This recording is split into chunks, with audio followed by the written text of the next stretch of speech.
নতুন লুক দিয়ে আবারও আলোচনায় মন্দিরা চক্রবর্তী। কারো বাদামি বডিকন গাউনে সোনালি স্ট্র্যাপ আর কার্ভি ফিটিংয়ে প্রকাশ করেছেন সাহসী রূপ। খোলার ঢেউ খেলানো চুল আর বড় মেটালের বালা আংটির সঙ্গে যুক্ত হয়েছে আবেদনময়ী ভঙ্গিতে। ক্যাপশন, মাদকের মতো হও, তাদেরকে তোমার জন্য মরতে দাও। ভক্তদের কমেন্ট বক্সে ঝড় তুলে নেট দুনিয়ায় মুহূর্তে ভাইরাল হয়েছে। আবারও আলোচনার আলোয় উঠে এলেন মন্দিরা চক্রবর্তী, এবার নিজের ভিন্ন মাত্রার লুক দিয়ে। সাম্প্রতিক সময়ে তার প্রতিটি উপস্থিতি যেন সোশ্যাল মিডিয়ায় অ্যালগরিদম নাড়া দিয়ে যাচ্ছে। আরও একবার সেটাই ঘটেছে শনিবার রাতে,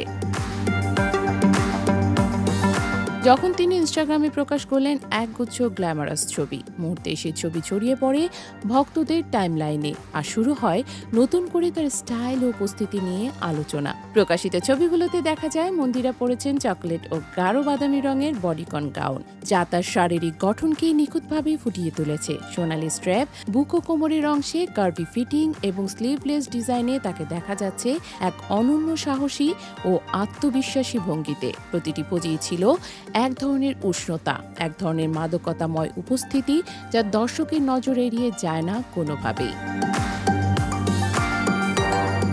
তার হাতে পড়া বড় মেটালের বালা, আঙুলে বাহারি আংটি এবং খোলা ঢেউ খোলানো চুল পুরো লুকটিকে আরও করেছে মোহনীয়। মনে হয়েছে স্টাইল, আত্মবিশ্বাস ও অভিব্যক্তির নিখুঁত মিশেলে তিনি যেন নিজের ব্যক্তিত্বকে এক নতুন স্তরে নিয়ে গেছেন। আরও চমক ছিল তার ক্যাপশনে। ইংরেজিতে লিখেছেন, be like drugs, let them die for you, যা মুহূর্তে নেটিজেনদের আলোচনার কেন্দ্রবিন্দু হয়ে ওঠে। এমন আত্মবিশ্বাসী, শার্প ও ইঙ্গিতপূর্ণ ক্যাপশন যেন তাদের ছবি মাদকতা আরও এক গুণ বাড়িয়ে দিয়েছে। কমেন্ট বক্সে তাই ভক্তদের প্রশংসায় ভরে ওঠা ছিল সময়ের ব্যাপার মাত্র। মন্দিরার এই যাত্রা কিন্তু শুধুই গ্ল্যামার বা ছবি ঘিরে নয়, তার সবিজে প্রবেশটা ঘটেছিল নৃত্যশিল্পী হিসেবে। ছোটবেলা থেকেই তিনি কত্থক নাচে দক্ষতা অর্জন করেন এবং এই নাচের জন্য 3 বার জাতীয় পুরস্কার লাভ করেন, যা তাকে অন্যদের থেকে আলাদা করে তোলে শুরু থেকেই। 2012 সালে সেরা নাচিয়ে প্রতিযোগিতায় রানার্স আপ হয়ে তিনি প্রথম আলোচনায় আসেন। এরপর ধীরে ধীরে নাটক ও বিজ্ঞাপনের মাধ্যমে ছোট পর্দার কাজ শুরু করেন এবং সেখানেই তার প্রতিভা নজরে আসে নির্মাতাদের। পরবর্তীতে গিয়াসউদ্দিন সেলিমের কাজল রেখা সিনেমার মাধ্যমে রূপালী পর্দায় অভিষেক ঘটে তার। প্রথম চলচ্চিত্রেই প্রশংসা কুড়ান তিনি। আরিফিন শুভর বিপরীতে অভিনীত দ্বিতীয় সিনেমা নীলচক্র তাকে আরও দৃঢ়ভাবে পরিচিত করে দর্শকের সামনে। সময়ের সঙ্গে সঙ্গে তার অভিনয় গুণ, স্ক্রিন প্রেজেন্স এবং নান্দনিক বডি ল্যাঙ্গুয়েজ তাকে করে তুলেছে বর্তমান সময়ের পরিচিত মুখ। যদিও বর্তমানে তার নতুন কোনো সিনেমার খবর সামনে আসেনি, তবুও সামাজিক মাধ্যমে তার ধারাবাহিক উপস্থিতি প্রমাণ করছে তিনি থেমে নেই, বরং নিজেকে নতুনভাবে উপস্থাপন করার অনুশীলন চালিয়ে যাচ্ছেন নিরন্তর।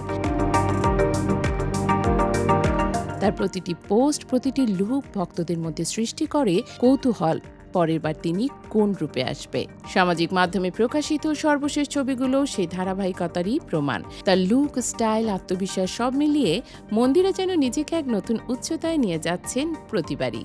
আলোচনার কেন্দ্রে তাকে দেখা যাচ্ছে বারবার, আর তার অনুরাগীরাও যেন ক্রমশ বাড়ছে নতুন রূপের অপেক্ষায়। সব মিলিয়ে বলা যায়, মন্দিরা চক্রবর্তী শুধু উপস্থিতি দিয়েই আলোচনায় থাকেন না, বরং প্রতিবারই নিজেকে এমনভাবে উপস্থাপন করেন যা তাকে অন্যদের থেকে আলাদা করে তোলে। তার সাম্প্রতিক গ্ল্যামার শুটও সেই ধারাবাহিকতারই অংশ, যার প্রভাব সোশ্যাল মিডিয়ায় এখনও ছড়িয়ে চলছে।